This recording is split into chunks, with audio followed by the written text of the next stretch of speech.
maaari na po tayong tumanggap ng katanungan mula sa inyo. Eden Santos, Net 25. Good morning po, Yusek. Ito po, itatanong ko lang ulit kung meron na tayong figures, ilan na po yung housing units na na-distribute na ng BBM administration sa ilalim po ng 4PH, ito yung pambansang pabahay para sa Pamilyang Pilipino program ng administrasyon. Nakakuha tayo pero hindi pa po ito kompleto sa ngayon, pero may maibibigay po ako sa inyong datos. As of this time, ayon po sa report ng DSUD, meron po tayong 90 ongoing projects nationwide in various stages of development and construction. Ang ilan po dito ay nabuo na po, nagawa na po, at ito'y mag-generate ng total of 259,365 housing units. Meron din pong 82 projects currently in pre-production stage at merong 436 pending proposals. At least 8,000 housing units for turnover this year. At meron pa po tayong binanggit sa Davao City noong nakaraan at saka sa San Juan. At meron din po sa Palayan City, Nueva Ecija, City of San Fernando, Pampanga, at Bacolod City, Tagoloan, Misamis Oriental. At meron pa pong darating sa Apuab, San Mateo Rizal at Bukawe, Bulacan. So kung meron po tayong estimate, mga ilang milyon po ito? Wala pa po siyang milyon. Sa loob po ng 3 taon sa pwesto ng Pangulong Marcos. Yun po yung sinabi ko at hindi pa ito pa po kompleto. Kasi po ang sabi 1 million per year. So, para mabuo yung backlog na 6.5 million housing units po ng Pilipinas. Okay, sinabi naman po ng ating Pangulo na ito po yung salita niya, and I quote, "We are aiming for 1 million homes, 1 million low-cost and socialized homes a year. It is an ambitious number, but we will try very, very hard." So may mga pagkakataon po, gustuin po natin na matapos ang lahat, pero may mga causes of delays. Katulad po ng processing and release of development loans for private contractors, permitting or due diligence process on site suitability and land ownership. Meron din po, nagkakaroon din po ng problema or issue tungkol sa pagpapatayo because it seems that there is longer construction period for vertical housing, at least 10 months average for walk-up. 4-story buildings pa lang po yun. At yung pong capacity to borrow or avail of the development loan of private contractors. At ito po'y ibibigay na napakamura po sa ating mga kababayan. Kaya po, kokonti lamang po ng mga contractors at developers ang sumasali sa proyektong ito.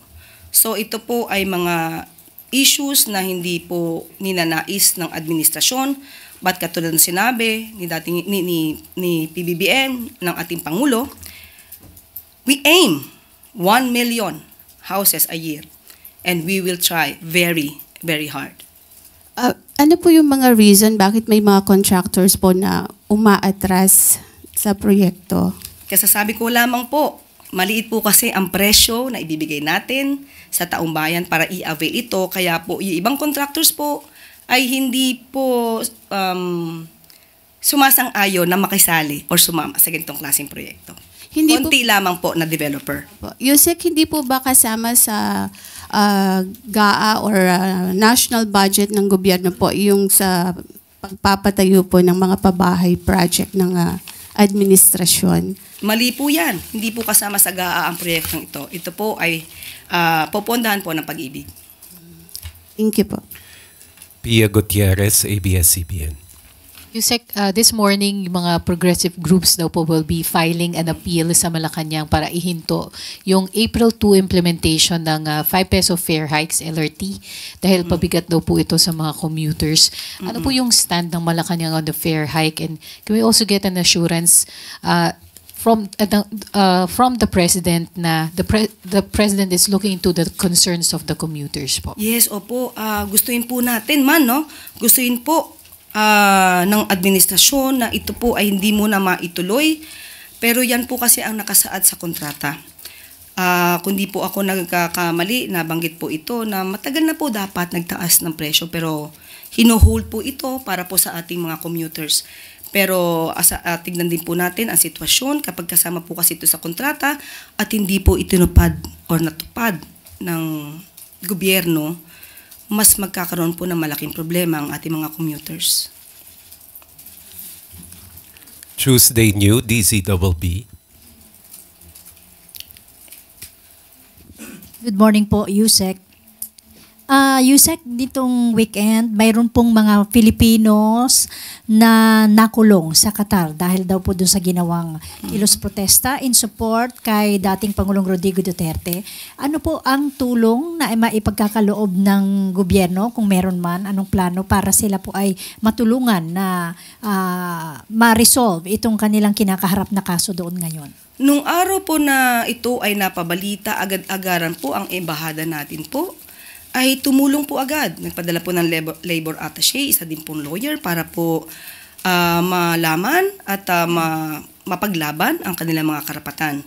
At maliban po dyan ay kung ano pa po ang maaari natin ibigay na tulong, let's say mga care packages, na sa abot makakaya ng ating pamahalaan, ibibigay po natin sa ating kababayan sa nasabing bansa. So hindi naman po sila pababayaan doon hindi na po. makulong, ma'am? Ay hindi po. Obligasyon pa rin po ng ating pamahalaan, ng administrasyon, ang mga Pilipino, anuman po ang kulay nila. Wala po tayong sinisino, wala po tayong discrimination patungkol po dyan. Basta po kapwa Pilipino, tutulungan po yan ng administrasyon. Apo. Follow up lang, ma'am, yung ibang mga Filipinos na nagrarally pa rin para dito kay dating Pangulong Rodrigo Duterte, katulad po sa Davao nung kanyang birthday, marami pong nagtipon-tipon sa ibang lugar sa bansa. Ano po ang nakikita nyo rito? Marami pa rin yung mga sumusuporta sa kanya sa dami ng mga umattend. I'm sure nakita rin po ito ni Presidente. Ano po ang take niya dito sa ganitong mga sitwasyon? Kung nag-celebrate po sila ng birthday po ni dating Pangulong Duterte, hindi naman po natin mapipigilan yan. Kung maraming sumusuporta sa dating Pangulong Duterte, karapatan po nila yon. Hindi po natin to pipigilan. Thank you, ma'am. Melvin Gascon, Philippine Daily Inquirer. Good morning po, Yusek. Nag-start na po yung election campaign for local elections at may mga bali-balita po na may mga ilang mga kandidato gumagawa ng paraan para masakyan po yung AKAP, pamimigay po ng AKAP. With the upcoming oral arguments po sa Supreme Court, meron po bang kautusan ang Malacanang na voluntarily ipagpaliban po muna ang pamimigay po ng AKAP? Mahirap po kasing ihinto ang pagpibigay ng ayuda sa taong bayan. Umaasa rin po sila dyan, katulad nga po nito, sabi po sa survey, ay di umanon tumataas ang hunger rate. Kahit marami na po tayong programa ng ayuda, kaya sabi nga po natin, titignan natin kung saan nanggagaling ito. Hindi po ito mapapahinto agad-agad ng administrasyon. At mas marami po siguro mga kababayan natin ang mag-aalma. Lalo na kung nasanay na po silang kumuha ng ganitong ayuda para po ipantawid sa pang-araw-araw nilang pangangailangan. So follow up lang po, ma'am. Isa po sa mga contentious issues po dito sa 2025 ito nga pong allegedly ay insertions ng AKAP. Kukumustahin lang po sana namin ang update doon po sa ginagawang review ng Malacanang, doon po sa mga allegedly mga insertions ng bicameral conference. Sa nakaraang 2025 2025 po. Hindi po kasi privy or hindi po responsibilidad ng executive makialam kung ano po ang nagawa sa BICAM. Tayo po ang ang pagtutuunan lamang po talaga ng pansin ng executive ay ang enrolled bill. Kung ano man po ang naging issue sa kanila kung mayroon man, yun po ay trabaho lamang po ng legislative at kung tayo makikialam sa kanilang gagawin sa pagbalangkas ng budget ay baka sabihin pong nakikialam at ito'y violation po ng separation of powers. So ano po yung ginawa ng Malacanang very recently po na pagkatapos pong mapirmahan yung GAA, adjustments ng kung ilang millions from one department lilipat sa kabilang department, paano po yun? Nire-review lamang po iyon para po sa pag-spend po ng budget. O, tapos na po. Dahil may mga cut-cut to. Araw-araw pa po para as of the moment, ang pagkakaalam ko po ay nagkaroon ng mga review. Tatanungin ko po kung natapos na po ang kanilang pagre-review. Hingi po kami update. Thank you. Opo, salamat po. Raquel Bayan, Radio Pilipinas. Good morning, Yusek. May we get Malacanang's reaction po on the business expectation survey of Bangko Sentral ng Pilipinas stating that the business confidence in the Philippines is more optimistic for the second quarter of 2025. That's good news. It should be included in our good news. Maganda pong pangitain po yan. Maganda po na nakikita po na dumadami pa rin po ang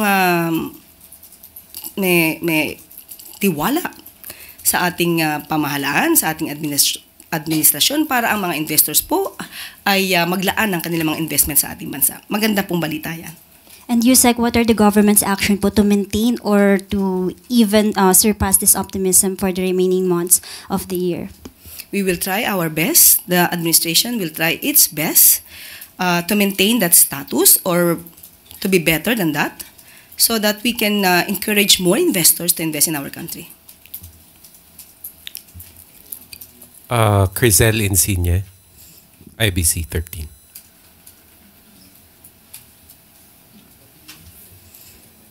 Yusek, ano po reaction ng pala sa bagong revelation po ni House Deputy Majority Leader Paulo Ortega about sa confidential funds ng OVP? This time po, they dubbed it as Team Grocery because of the names Beverly Claire Pampano, Miko Harina, Patiting, and many more. Hindi lang po siguro ang palasyo ang medyo nagtataka. Siguro lahat po ang taong bayan mismo ay nagtataka kung bakit ganito ang mga resibo na naibigay ng OVP. At ito po mga ebidensya na po yan ay ilalaan na lamang po natin at ipapaubaya natin sa House of Representatives at sa Senado kung ito gagamitin man sa impeachment trial. Sam Medinilla, Business Mirror. Good morning, ma'am. Magfa-follow up lang po ako dun sa report po yung regarding po sa BSP. Nag-issue rin po yung BSP ng recently ng Financial Stability Report kung saan nag-express sila ng concern dun sa heightened uncertainties due to economic development sa US. Tsaka yung economic instability, geopolitical issues sa Europe and Middle East.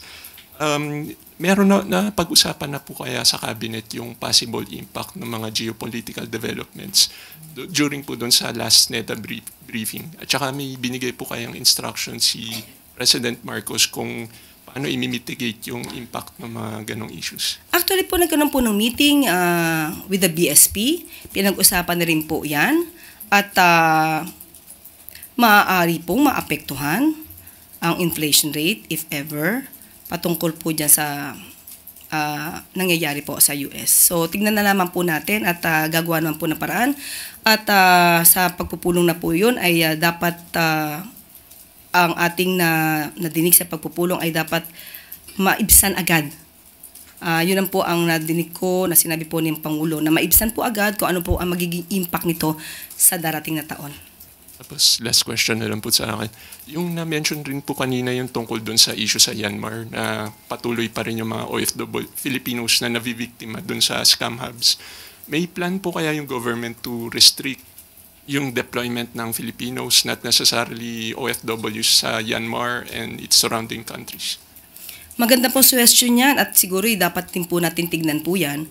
Maging stricto sa tamang, reasonabling pag-strict lamang po. Dahil hindi naman po natin pwedeng i-violate yung freedom of movement ng bawat isa. So kapag po natin nakita at na napansin na wala naman silang dapat napuntahan sa Myanmar at maaari sila maging biktima, ay mas maganda pong maimbestigahan muna bago sila umalis. Thank you po. Thank you po. Finally, Robert Mano, Teleradio Servicio. Sec, good morning po. On Thursday, the Senate Committee on Foreign Relations decided na magkaroon po ng second hearing regarding sa pagkaka-aresto kay former President Rodrigo Duterte. On Thursday, are we seeing same set of cabinet officials representing the executive po sa hearing, or may special instructions ang Pangulo regarding po dito? Thank you. Wala po. Katulad ng po sinabi natin noong mga nakaraang araw, hindi naman po pipigilan ng Pangulo ang mga cabinet members or secretaries kung sila naman po ay papatawag. At dapat nga naman tugunan kung ano mo ang mga katanungan na ibibigay sa kanila, provided po na ito ay hindi naman mag-violate ng executive privilege. Yun naman po. Clay Pardilla, People's Television. Good morning po, Yusek. Yusek, reports say that around 500 Filipinos were trapped in scam centers in Myanmar noon pong Feb. How optimistic is the government na silang lahat po ay marirescue? At ano po ang timeline para rito? Katulad po ng ating pinakita na good news, ang ating gobyerno po, ang ating administrasyon ay handang tumulong sa mga Pilipino na nangangailangan. So, kanina po ay pinakita po natin ang good news at tuloy-tuloy pa rin po ang ating pagsisika para kung ano man po ang dinadanas ng mga kababayan natin sa ibang bansa ay agad natin tumatulungan. Follow-up po. Ma'am, we are holding job fairs, but how confident are we that these opportunities are enough to prevent Filipinos from risking their future in offshore gaming operations abroad?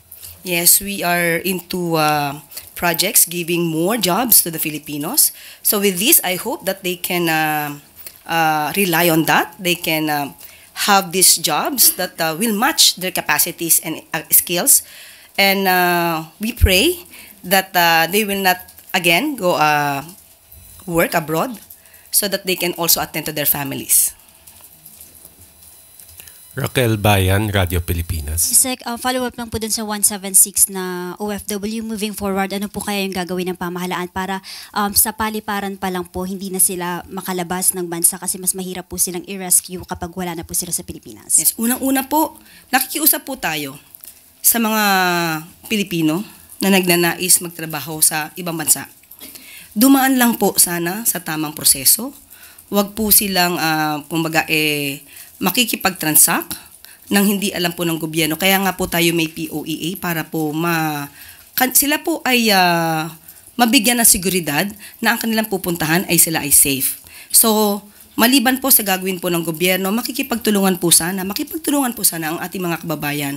Mahirap naman po kadalasan pag mahigpit man po ang ating officers sa Bureau of Immigration o offload minsan, hindi rin po maganda. So, kayo na rin po, makipagtulungan na rin po kayo sa gobyerno para po maiwasan natin yung mga ganitong klaseng sitwasyon.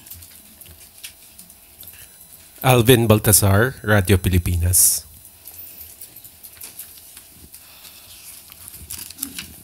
Yes, sir. Good morning po. Regarding doon sa lindol sa Myanmar at saka nahagip sa Thailand, though concerned government agencies are taking steps to check on our fellow Filipinos doon sa dalawang nabanggit na bansa, any directive straight from the President para sa pagtulong doon sa ating mga kababayan?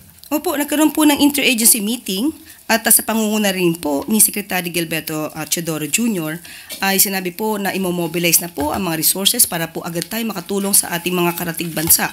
At bukas nga po ang tentative travel date po for deployment ng ating mga kumakatawan. Parang lalabas po ang grand total po ay 114 personnel ang ating ipapadala bukas. Tentative date po yan. Ito'y manggagaling sa mga ahensya tulad po ng DOH at kasama na rin po dito yung Urban Search and Rescue Team ng Bureau of Fire Protection at ng Armed Forces of the Philippines. Nandito rin po ang MMDA at mula sa Apex Mining Corporation or First Gen Energy Development. So, yan po ay padadala po natin, tentative date po tomorrow para po makatulong po ang Pilipinas sa ating mga kababayan din po at sa mga citizens po o mga mamamayan po dito sa mga nasabing bansa na dumaranas po ngayon ng krisis. dahil po sa nabanggit na lindol. Yusek, nakatutok po ba dito ang ating Pangulo? Opo, yan po ay ang pinag-utos po ng Pangulo sa ating mga agency na agaran po na tumulong sa ating mga kapitbahay na bansa. Follow up na lang po, Yusek. How prepared is our government for this kind of disaster? Lalo na kayong nababanggit yung the big one. Yes. Sa mga ganitong pagkakataon po kasi hindi po talaga natin masasabi kung kailan mangyayari, pero mas maganda po na maging handa. Karamihan po, halos po, ang government agencies po natin, prepared po dyan, nagkakaroon po ng earthquake drill, fire drill, at meron po tayong nakahanda po mga go bags. Sa ano naman po, sa mga local government units, sa atin din po na sa idinidemand po natin hanggat maaari po, na yung mga building officers nila ay magsagawa po ng mga inspection, kung maaari, at maging mahigpit din po sila sa pagbibigay ng mga permits, sa pagpapagawa ng mga buildings na magiging maaaring hindi ganon katibay.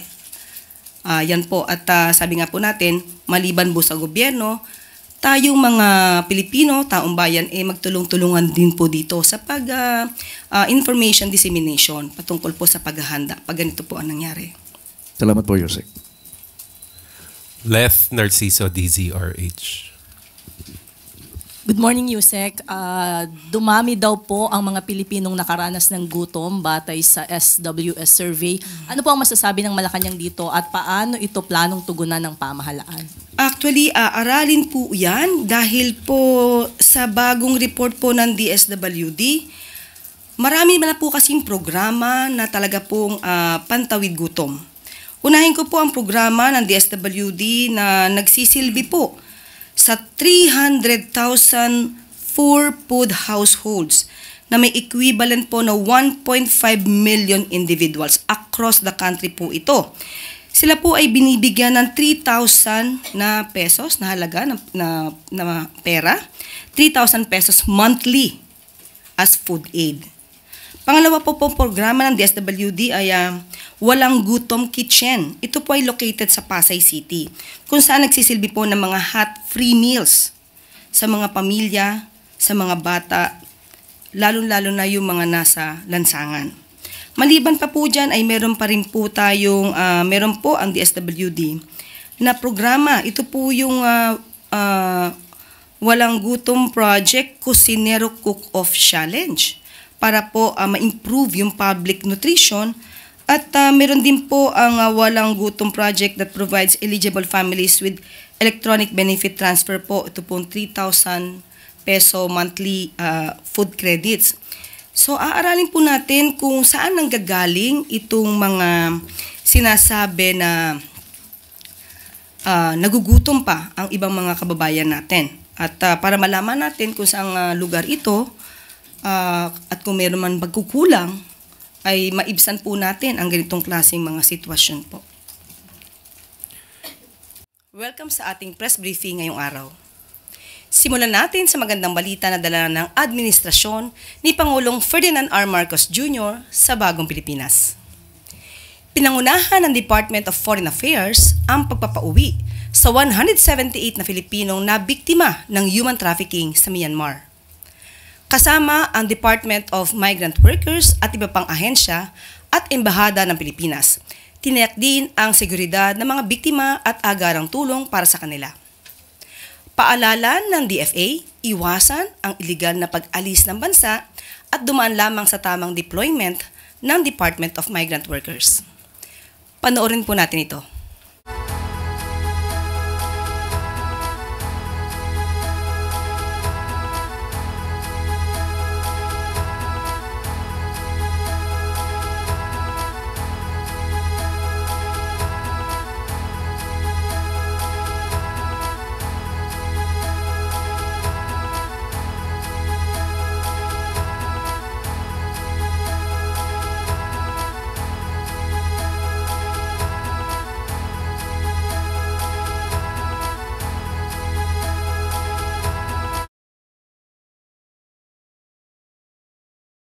At isa pang good news, bumisita si United States Secretary of Defense Pete Hegseth nitong Biyernes at nagkaroon ng courtesy call kay Pangulong Ferdinand R. Marcos Jr. Sa nasabing courtesy call, sinabi ni Pangulong Marcos na tiniyak at pinagtibay ni Secretary Hegseth na nagpapatuloy ang economic at military partnership sa pagitan ng Amerika at ng Pilipinas sa ilalim ng administrasyon ni US President Donald Trump. Ayon pa sa Pangulo, ang kanyang pagbisita ay indikasyon din ng commitment ng Pilipinas at ng Amerika na magtulungan para mapanatili ang kapayapaan sa Indo-Pacific region. Siniguro rin ni Secretary Hegseth kay Pangulong Marcos na kinikilala at sinusuportahan ng Amerika ang posisyon ng Pilipinas sa usaping West Philippine Sea at ang mga hakbang na ginagawa ng Pilipinas para depensahan ang soberenya nito. Panoorin po natin ito.